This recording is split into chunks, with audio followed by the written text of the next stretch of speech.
Hi friends, so today medyo kinikilig tayo kasi binigyan tayo ni Coco Pan something.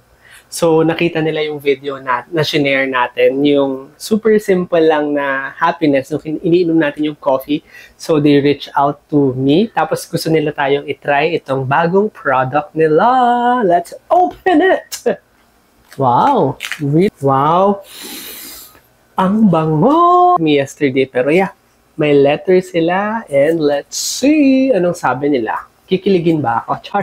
Okay. Hey, John Marjan, we were so moved by your kilig moment with your Max cup of freshly brewed coffee. It truly warmed our hearts. Now we're sending you the newest star from our oven straight to you. The chicken asado bun, soft, golden, and filled with comforting asado as its heart. We hope you enjoy this first taste as much as we savored the warmth of the joy you shared. And if it brings you kilig again, we'd be believing for that moment too. It really feels good, you know, na parang, wala lang, while we're eating this, let's also read yung mga comments na nakita natin sa TikTok, sa Instagram. Grabe. Akala ko, ako lang yung may ganong feeling. Pero na-realize ko na parang yung sobrang dami natin na masaya na sa mga simpleng bagay. Na parang sa mga small wins, we're really celebrating it.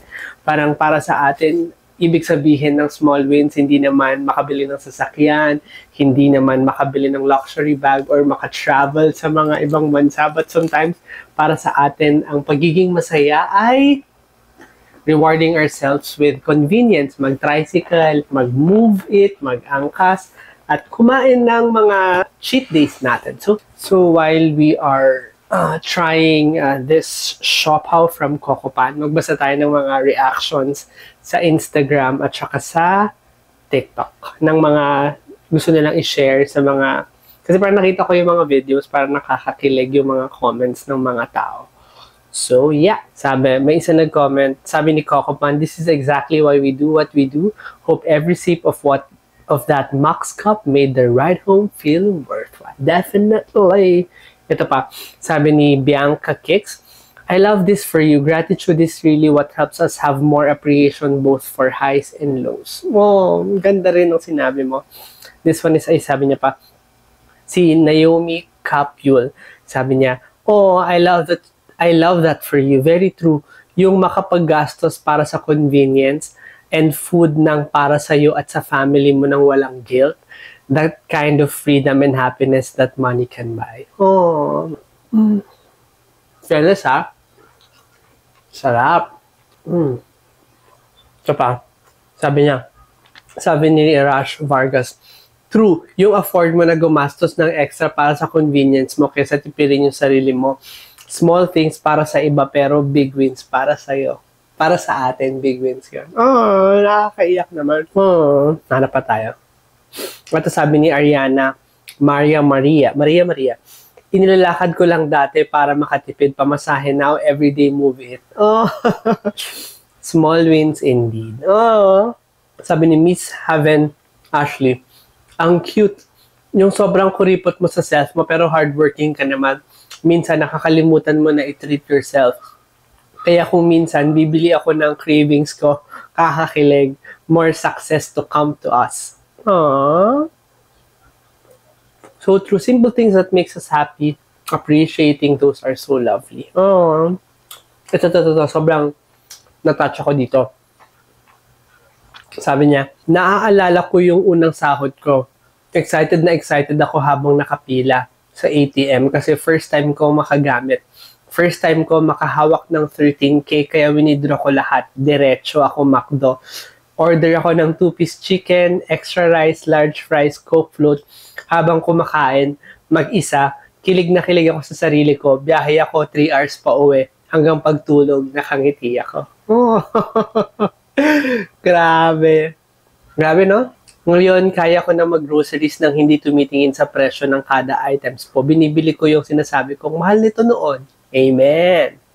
Okay, now let's go to sako naman tayo sa TikTok tayo. Saan yung video na yun? Ito to.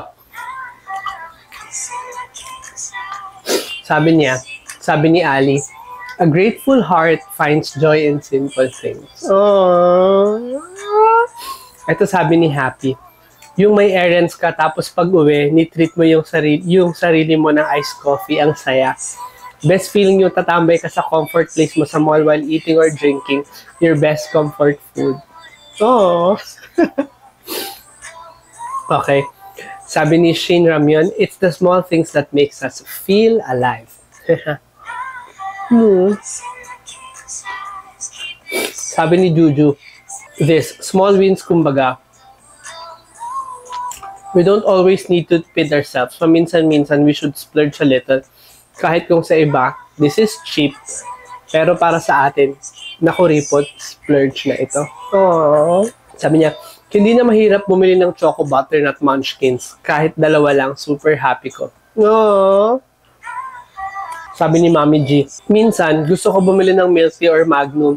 Makakonsensya pa ako kasi feeling ko ang gastos ko. Then, ma-realize ko na I've been using the same phone for almost 5 years. Mga damit ko, 2 to 3 years na. Only have 2 pairs of shoes for a while now. Iisa lang ang ulam ko sa lunch, dinner, then breakfast, kinabukasan. Then masasabi ko na, sobrang tipid ko pala. Oh, okay. And sabi niya, anong Coco Pan iced coffee yan? Yung brewed coffee lang. Sobrang sarap niya actually. And sabi ni Anson, masaya ako na pag lumalabas ako kahit maminsan-minsan, pag natingin ako sa Uniqlo, kaya ko bumili ng kahit isang t-shirt, then makakapag-snack din ako pa umay. Oh. Okay. Grabe, the comments here are just beautiful. So yeah, I hope you enjoyed this video. Ang haba na pero trim ko na lang siya. And super thank you kay Coco Pan. Really appreciate you reaching sa mga small creators like me na parang, yeah, thank you, and sobrang sarap.